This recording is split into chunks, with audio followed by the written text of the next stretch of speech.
My pastor, growing up, had a lot of sayings, and we used to kid him about some of those sayings. But one I remember distinctly is, I'm tired, but it's a happy tired. And this has been one of those weekends for me. Yesterday morning, our hospice hosted a memorial service for all of those people who have lost loved ones to come, and I spoke at it, and then we did a balloon release. And we released the balloons, and I said to them, keep praying and remembering your loved one until you can't see that balloon anymore. And that was a major mistake because I have never seen balloons keep going and going and going. I thought we need to call like some sort of, ground control or whatever you call those guys, the people that work for the airlines, what am I thinking? Air traffic controllers, because this is getting dangerous. But so I did that, and then I had found out late in the week that I was doing a funeral for someone that had passed in our hospice. That was yesterday afternoon. And after I got back from that, I wanted to put the finishing touches on this. So it's been just one of those weekends, but I'm thankful for it. So thankful. And today we're going to look at a psalm that I believe is really a model psalm for what Trey just sang about, and the kind of song that we see 2/3 of the psalms are, and that is lament psalms. The Declaration of Independence says that we hold these truths to be self-evident, that all men are created equal, that they are endowed by their Creator with certain inalienable rights. Among these are life, liberty, and the pursuit of happiness. The writers of our Constitution had a few things in mind when they wrote that word happiness. They thought of, first of all, personal contentment. Every person has a right to be content, which is interesting. They thought about social happiness, harmony among diverse groups. They would be a bit sad to see that today not happening in our country. And third, they thought of happiness as security.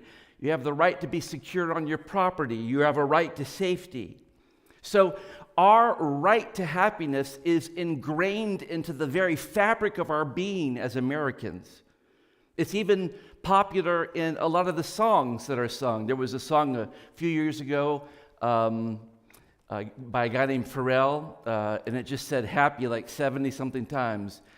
Let's get happy, da-da-da-da-dun-dun-dun. Some of you know that one.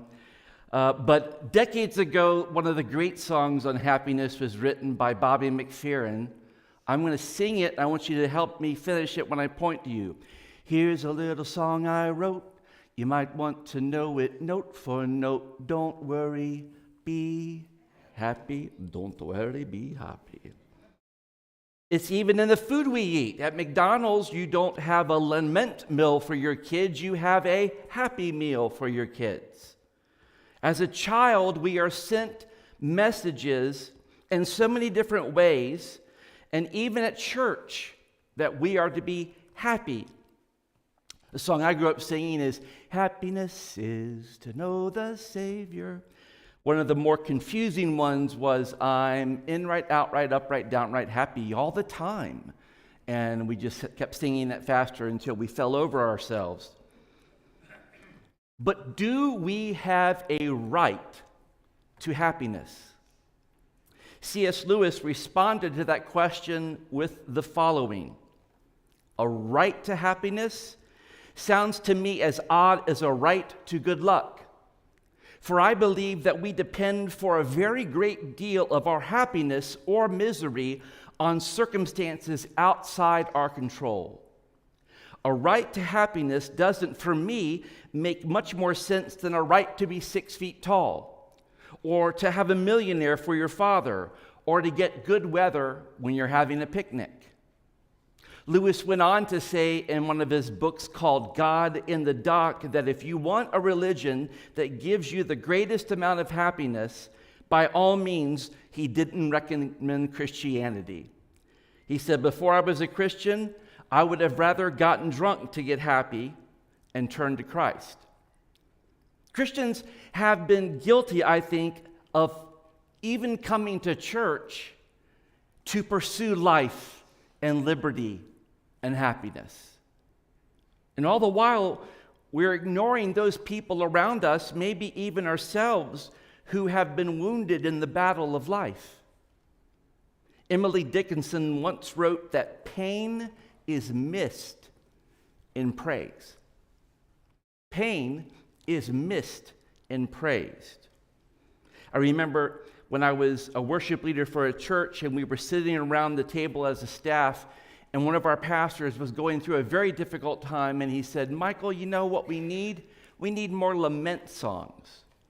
And in my brain, I thought, yeah, that will really bring in the people. Let's sing some songs of sadness. And although we have songs that we have gotten from the Psalms, as the deer panteth for the water, but not many of them are from the lament psalms. You see, from a very young age, we're sent this message. You have to be dressed up, not just outwardly, but inwardly, in order to meet God, especially on Sundays. You have to be a firm and even cheerful believer before you dare show up in God's church.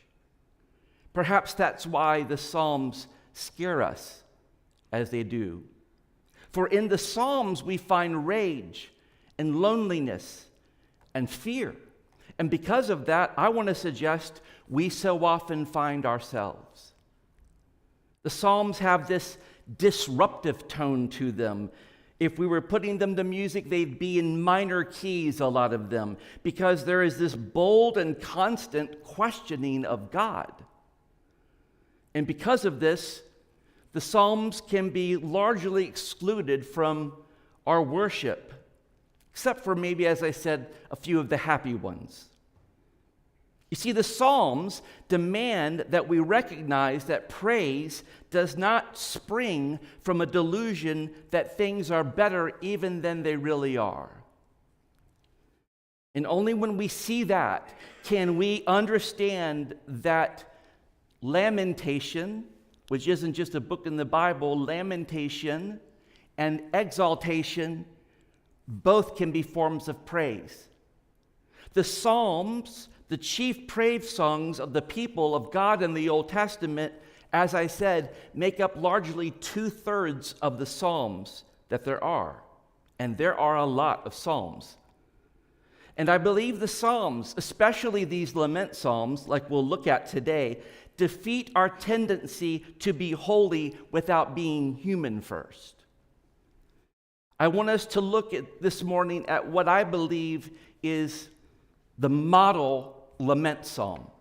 It's short, it's evenly divided, but I believe it's a great, almost primer for us to channel our lament when we're going through difficult times in life. How do we voice this to God? Of the sermons that I've preached here at Putman, no sermon have I gotten more reaction from, good reaction, than last week's. It seemed to strike a chord. And that encouraged me because I thought these are people that not only love the Word, but they like to think and talk honestly about life. I greeted one person today and I said, "How was your week?" And they said, "It was not good."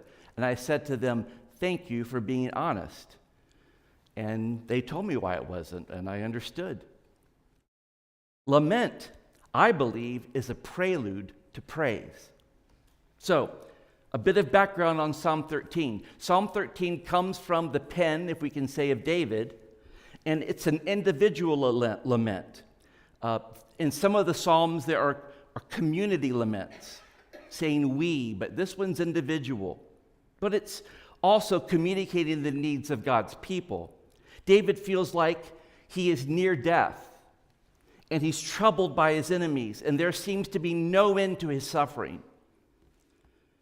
David may have been, we don't know, physically sick, but his primary concern isn't about his physical suffering. No, he is much more concerned about the feeling of separation he has from his God. So this psalm divides evenly by twos. 2 verses, 2 verses, 2 verses. I'll alliterate it because what else is a pastor going to do? First is protest. And when we protest to God, oftentimes it's because we're having trouble with God. Verse 1, how long, O Lord, will you forget me forever? How long will you hide your face from me? David's emotions are so deep because they can be seen in the repetition of that question. He uses those two words, how long, 4 different times in Psalm 13. And it isn't the only time we see the psalmist crying out, how long, O Lord? All through the Psalms. We see Psalm 6, Psalm 35, Psalm 74, Psalm 79, Psalm 80, Psalm 94. How long, O Lord? How long, O Lord? David's talking to God. And remember, this is the only person that it's ever said in the Bible is a man after God's own heart. But David, by talking to God, is tracing at first his suffering back to God. And it seems that God's not helping. In fact, he doesn't see any evidence of God's attention or care. And he asks, will you forget me forever? David is feeling so alienated from God. And I want you to notice something. If you go to Psalm 51, David is lamenting, but that psalm is after he committed the sin with Bathsheba. This psalm has nothing to do with any evident sin David's aware of in his life. There is no confession of sin, no repentance, no recognition of personal guilt before God that's keeping God's blessing away from David. So when he uses that word forget, he's not using it in the way that we would say someone unintentionally failed to remember someone. You know, you forget your keys, or like me, you forget your phones on top of your car as you're traveling down the road. That's unintentional. I do love the meme of the guy who glues a coffee cup to the top of his car and says, it's so great just to see how many people are waving at me now. He uses the word forget as a deliberate coldness on the part of God, and he doesn't know why. That word, that Hebrew word, nesa, forever, probably means completely or continually. David knows he's a child of God, and David believes that God should remember him. But it seems like forever since God paid attention to him. He doesn't say this as a spoiled brat. He's saying this as someone who's deeply sorrowful. David feels like God has removed his mercy from him. David is feeling this gut-wrenching agony because he feels forsaken by God. And friends, this won't be the last time David feels that way about God either. Turn with me a few Psalms over to Psalm 22.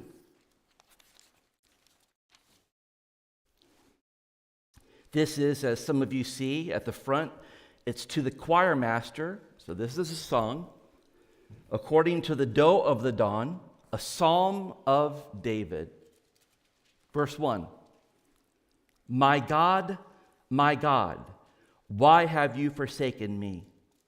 Why are you so far from saving me from the wounds, the words of my groaning?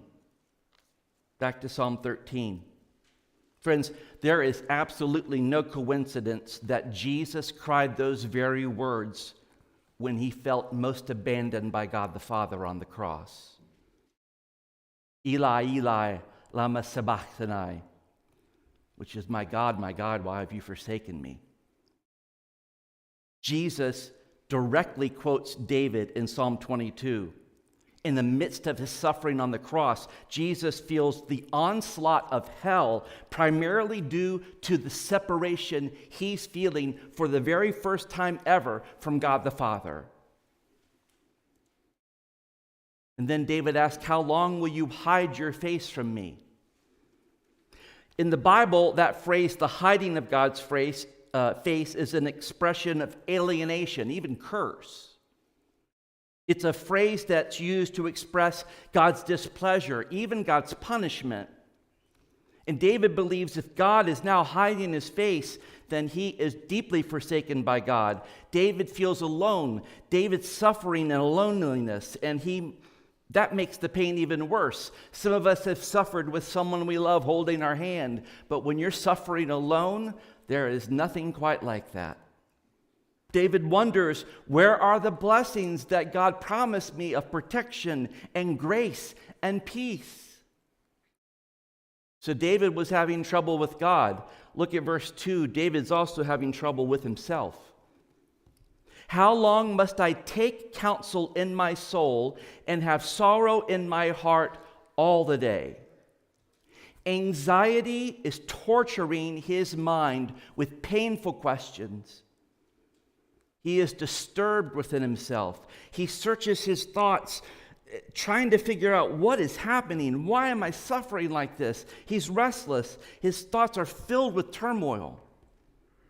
David is doing what we sometimes do. He's thinking over and over and over again in his mind, is there something that I did not confess to God? Because I'm in this mess, and it doesn't seem like God's delivering me. Is there some hidden sin? God, please forgive that sin. Maybe that's why I'm suffering, but sometimes I believe the enemy uses guilt, and I'll call it false guilt.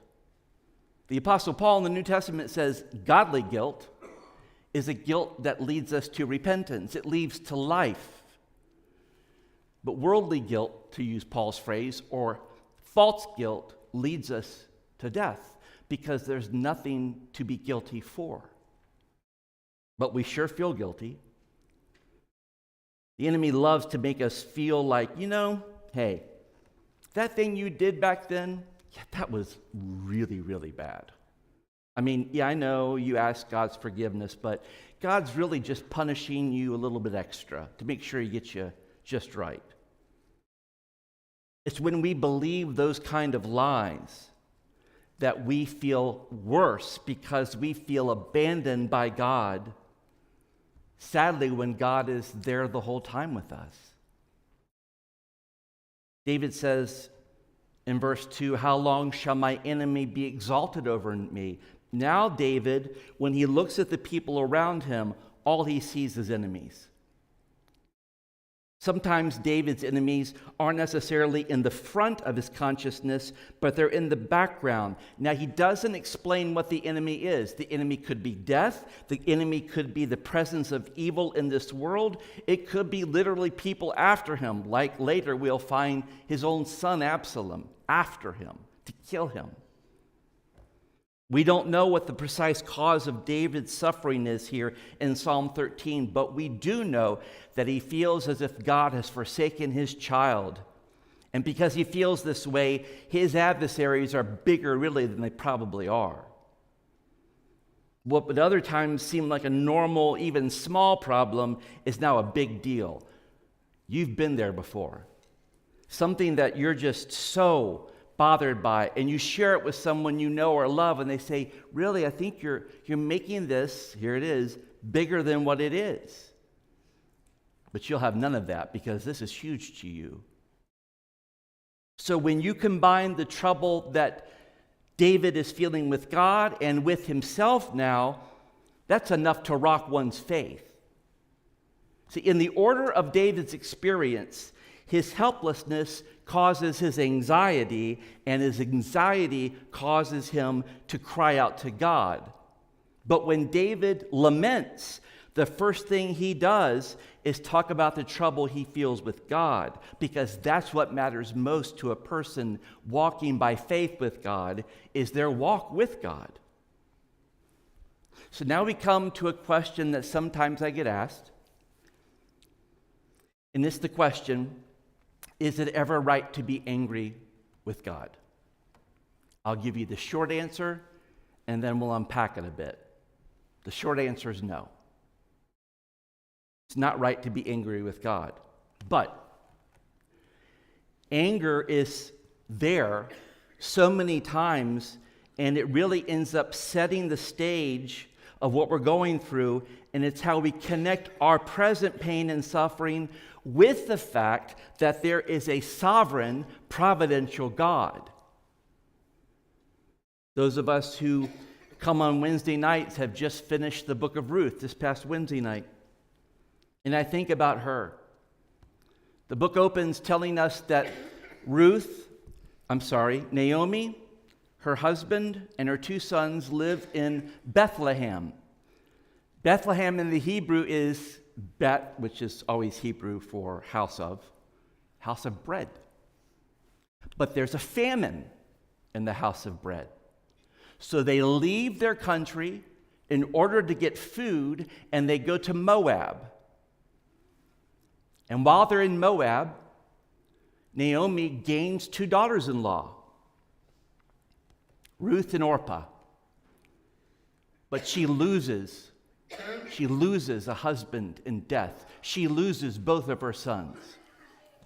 So she hears later on, back in Bethlehem, they have food.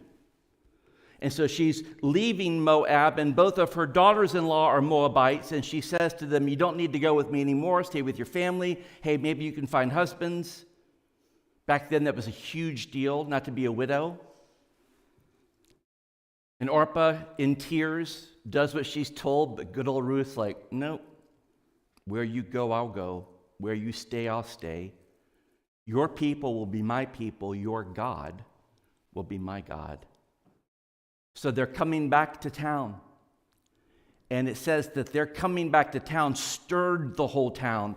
And when the people in the town see them, the women say, look, is this Naomi? With a smile. And she responds by saying, do not call me Naomi. Naomi means my joy or my bliss. She says, call me what class? Mara. What does Mara mean? I'm bitter.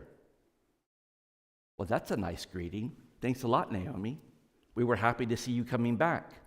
She says, the reason I'm bitter is because the Almighty has dealt very bitterly with me, right to God. And here, do not miss this. I went away full, and now I come back empty. You see the irony there? She leaves Bethlehem because there's no food. She's empty in her tummy. She goes to Moab and gets her tummy filled. But by losing a husband and 2 sons, she comes back empty. Oh, she's satisfied with food, but she's left behind something much more important to her. She's empty. She says, why call me Naomi when the Lord, keeps going back to him, when the Lord has testified against me? If you had a lawyer going against you in court, you sure hope it's not God, because you're going to lose.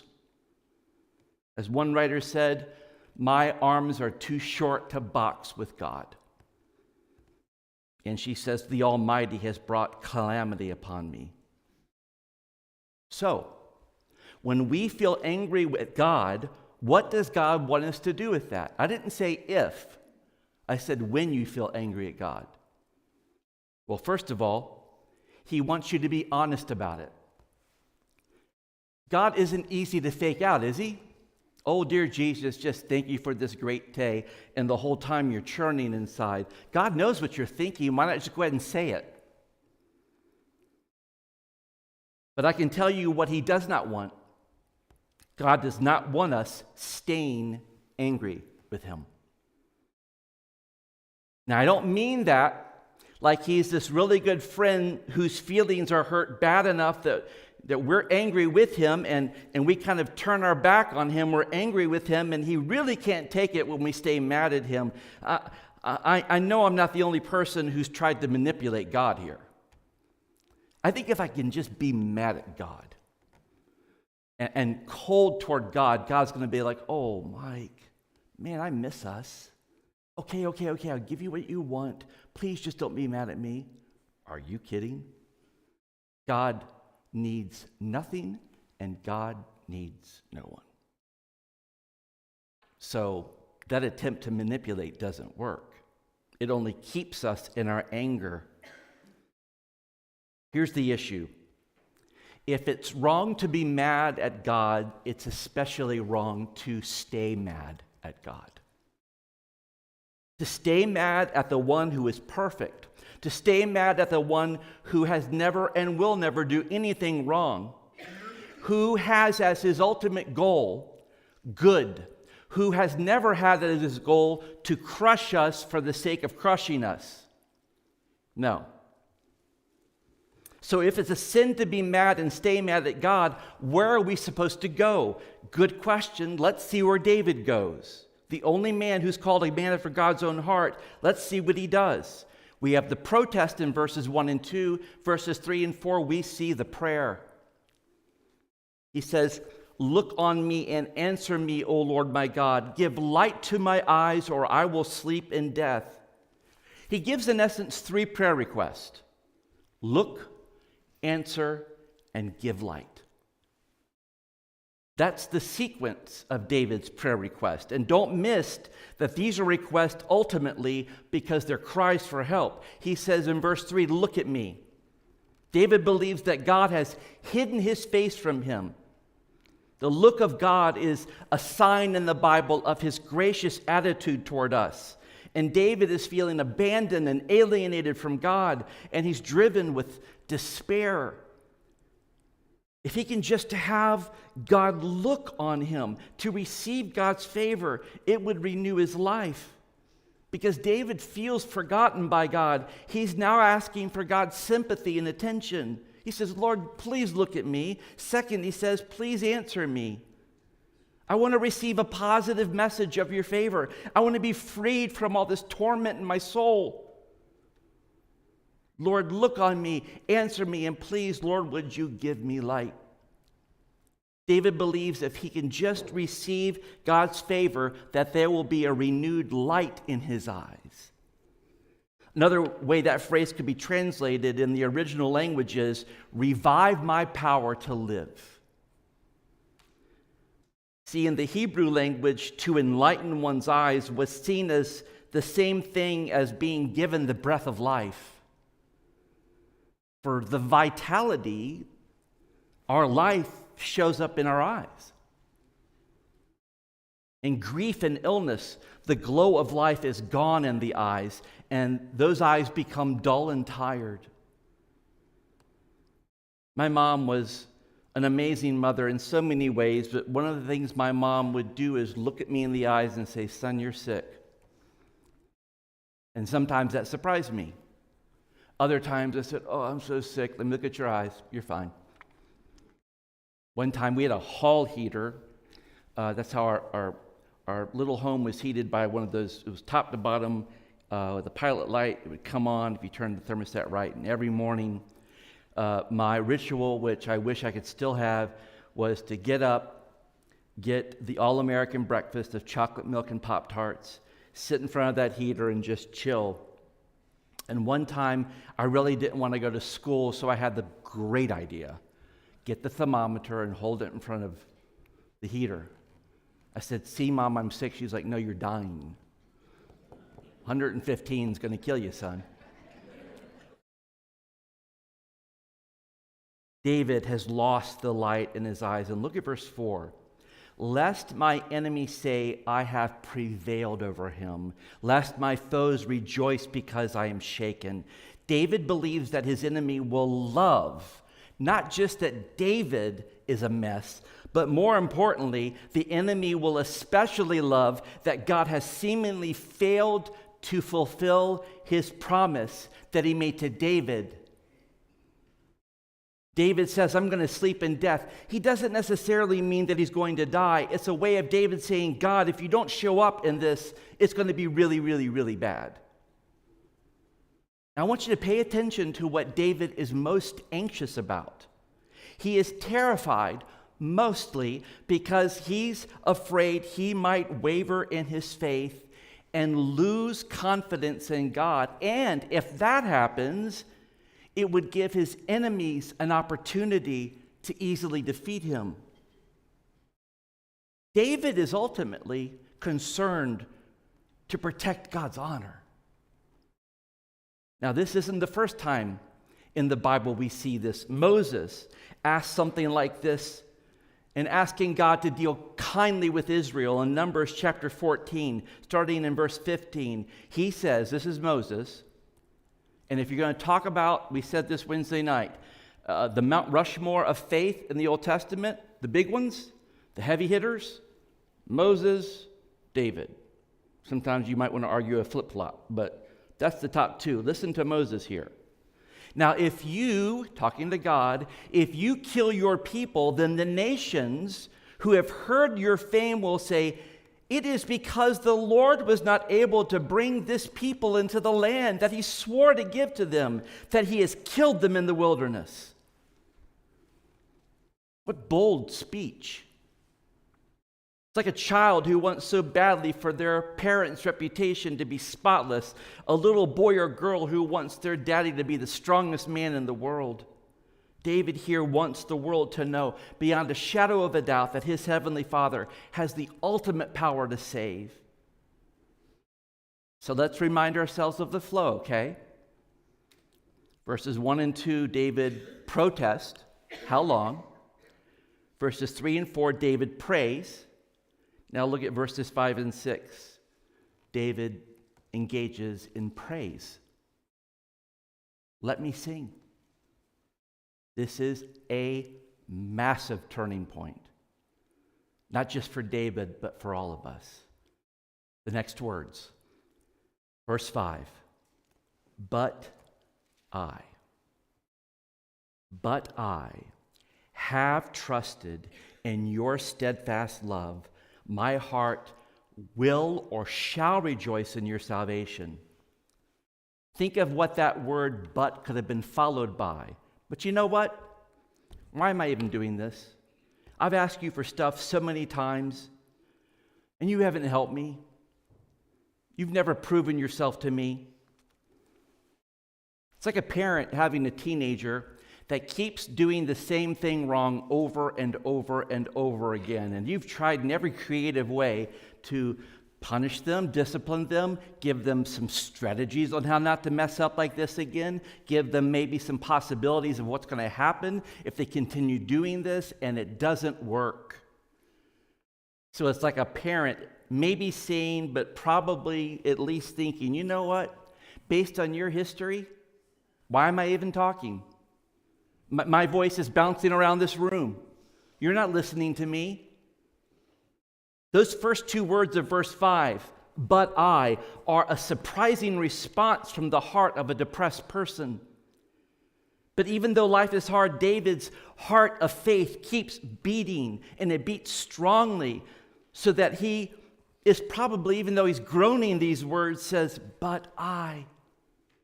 In the face of great despair, David, listen, David does not give up.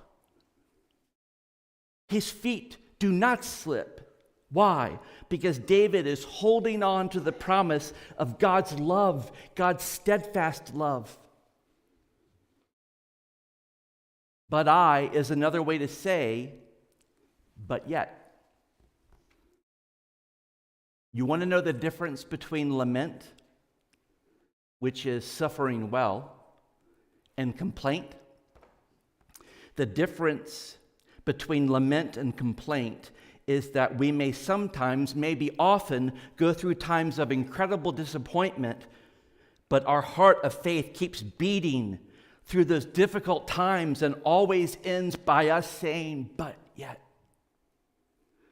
yet, God, you're good. But yet, God, you are sovereign. But yet, God, you're faithful. But yet, God, you are holy. But yet, God is doing a great work in my life. But yet, God is still on the throne. But yet. And that's what lament looks like. It always ends in faith. But complaint says, God, I'm angry with you. Stop. God, I'm so disappointed with you. Stop. I thought you loved me, God. Where are you, God? Where are you when I need you, God? How come you won't change this about my life? How long do I have to keep going through this mess, God? Now, lament may say those things, but it ends up with what? But yet. Complaint may say those things, and it stops right there. There is no but yet. Instead of telling God what's on our hearts, but yet keeps trusting in Him. We tell God what's on our hearts, and sadly, complaint is we settle in, we get stuck in it. We are a record that's just broken. We settle into our complaint. We sit in it. We settle into our hatred. We feel kind of warm and fuzzy with our despair. It's like almost a baby that we are rocking. Don't mess with my precious, Lord of the Rings. See, the difference between lament, which is suffering well, and complaint comes down to one word, friends, and that word is faith. Without faith, it is impossible to please Him. Not just, it would be good if you had some faith. God understands, but try to have some faith. No, if you don't have it, you're not pleasing God. Now, our faith will sometimes waver. It's always growing, it feels. It's maybe up and down, but we have faith in God. We say, through the tension of life, we still trust. See, David's problems have not been resolved. He's not saying, but yet you finally gave me the cookie I've been begging for. No, he has a difference. There's a tension that exists between his experience and his future hope.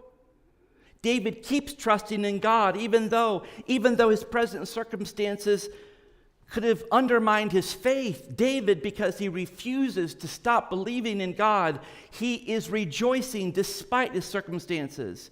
He is anticipating his deliverance. If not in this life, he knows in the next. So that's why verse 5 can be translated, but since I trust in your steadfast love, my heart will rejoice in your salvation. Not even my heart is rejoicing. My heart is going to be rejoicing. So in verse 6, David breaks out in song. He can't help it. He says, I will sing to the Lord, for he has dealt bountifully with me. In other words, I'm going to sing to the Lord right now because he has been good to me.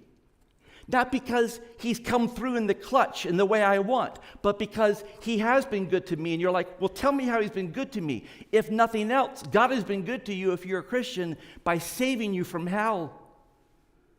By not only that, not only justifying you, but adopting you into his family and calling you his son, his daughter. He didn't have to do that. And making you a joint heir with Jesus Christ. If that's all you have, that's a lifetime's worth. That's an eternity's worth. Now, I don't want you to miss this, friends. David's confidence is not because there has been a change in his circumstances, but because there has been a change in David's attitude.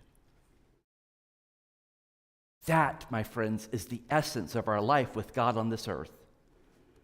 Whatever is threatening David, whatever is threatening us in the moment, was countered by David remembering the many times that God had been faithful to him, how much God had already done for him, how many times David saw how powerful God is in his life. You know, I've had times in my life, deep, dark valleys, when I've had to remind myself of reality by asking myself this question: who in the world do you think you are? Ever said that to a kid, your own child? Who do you think you're talking to? But I say it to myself. Who do you think you're talking to here? Well, there are two things that are sure in this life. There is a God, and we're not him. I've had to remind myself of who God is so many times by faith, asking him, please, Lord, please forgive me for doubting you. Please forgive me, Father, for having, as I would say, a smart mouth towards you, an anger towards you. I have sat in this anger so long, I've had to remind myself that God is good, He always has been good, and He always will be good. So instead of getting stuck in my anger and despair, I remind myself of who God is, and I trust in Him again and again and again, knowing that the one who has begun a good work in me, as promised, He will complete it one day. C.S. Lewis, who we started with, let's end with a little bit. In his book called The Joyful Christian, and let me just say there's a difference between happiness and joy. Joy is what God promises us as we walk with Him. Now hang on to this. Lewis says, now God, who has made us, knows that we are what we are and that our happiness lies in Him. Yet, we won't seek it as long as He leaves us any other options where it can be possibly found. While what we call our own life remains pleasant, we will not surrender our life to Him. What then can God do in our interest but make our own life less pleasant to us and take away the possible sources of false happiness? When I was in 9th grade, I was on top of the world because I had the privilege of playing varsity basketball and starting that year. We were playing a group of kids from Richmond, Virginia, called Richmond Christian. It was coming to the end of the third quarter. We were at home in Virginia Beach and our turf, and we had a rubber floor. One time, those were really popular in basketball. And I got the ball. And I turned about at half court and just heaved it, 3, 2, 1. Just fire off a shot and see if we can make magic happen at the end of the third quarter. And I remember shooting the ball, and then I remember, basically lights, floor, bam. And I had landed and come down hardest right here on this part of my knee. And You've had an accident where this isn't, I'm not getting up from this one right now, am I? I just laid there. My coach came out, trainer came out. They had to have me grab a hold of their shoulders, and they had to walk me off. Now, again, I'm 15? Hey, shake it off, it'll be okay. Dad takes me to the hospital that night. And before I knew it, I had a cast, the old cast, the plaster ones. You weren't going to take that off to let the leg breathe, from here to the top of my ankle. And I had to use, for the first time in my life, crutches. And at first, I'm wobbly, like a newborn deer trying to walk, and I'm figuring this out. And then weeks and weeks go by, and I'm like flinging up and down. I can swing on this thing. I can go anywhere. I'm feeling confident. But what if, when I was first on these crutches, and let's say I was talking to my dad is in front of me, and someone, another great 9th grader, comes up behind me and just kicks my crutch. And I have nowhere to go. What do? I fall to my dad. You see, God lovingly kicks the crutches out of our life. Sometimes we don't even know it's a crutch. That the things I'm going to name are not bad things, but when they come before God, we can call them idols. We'll call them a crutch right now. Some of you have been relying on the crutch of finances, and you thought, if I can just get to this point in my life, I'll feel fine, I'll feel secure, and you just can never get there. You're like, God, please help me. God, I'm not asking to be a millionaire. I just want to support my family. God kicks that crutch out so that you do not find your comfort, as Lewis says, your false happiness in finances. God wants you to look to Him. How about marriage? Oh, when you were young, if you could just get married, oh, you'd be so happy for life. and you got married. And over time, you realized, hey, this person's not perfect. And they say to you, hey, you're not perfect either. And you're like two porcupines with lots of quills poking at each other. My wife, it's humbling to hear her say this, but I've heard her say in her testimony more than one time, I had to come to a point in my life where I had to realize that I was relying on Michael for my happiness. And I needed to rely on God. I'm like, hey, I'm here. I didn't make you happy enough. Because in my heart, it's pride. I feel like I've let her down. No. She has gotten to know me. We both are people with clay feet. And she's like, I can't count on living my spiritual life through him. He's a mess. I need God. Some folks, after a while, realize they're not going to find their ultimate happiness in the crutch of marriage, so they have a crutch or two called kids. And man, when you hold them in the hospital, just that smell of a newborn is intoxicating.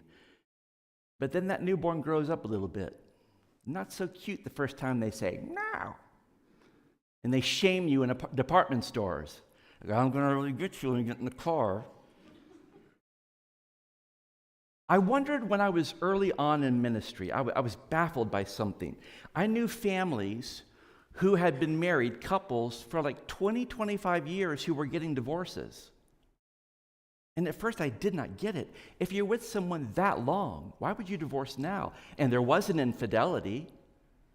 You know what it was?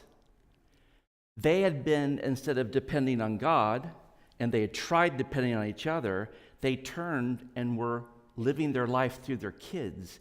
And without knowing it, they were living as just parent partners in the same house. So when that last kid left, they realized they had nothing.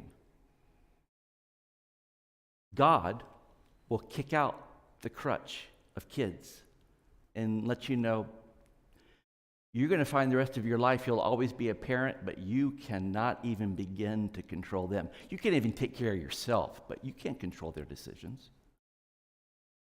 Whatever your crutch is, friends, maybe it is friends. And sometimes you feel like you have no friends. You can't trust anyone. God's not sadistic. God's not, watch me kick the crutch. No, God knows the only way we're going to find true joy is to become more like his son Jesus. And we can't become Christ-like when we're holding on to earthly things. Not for our ultimate happiness, not for our ultimate joy. So God keeps kicking that crutch out and says, fall to me. Come to me. All you who are weary and heavy laden, Jesus says, I will give you rest. Compared to the world's yoke, burden, life, mine is easy. Come to me and find your rest in me. I pray that for each of us. As we protest things in our life, we will move to prayer and then end up by faith in praise. Let's pray.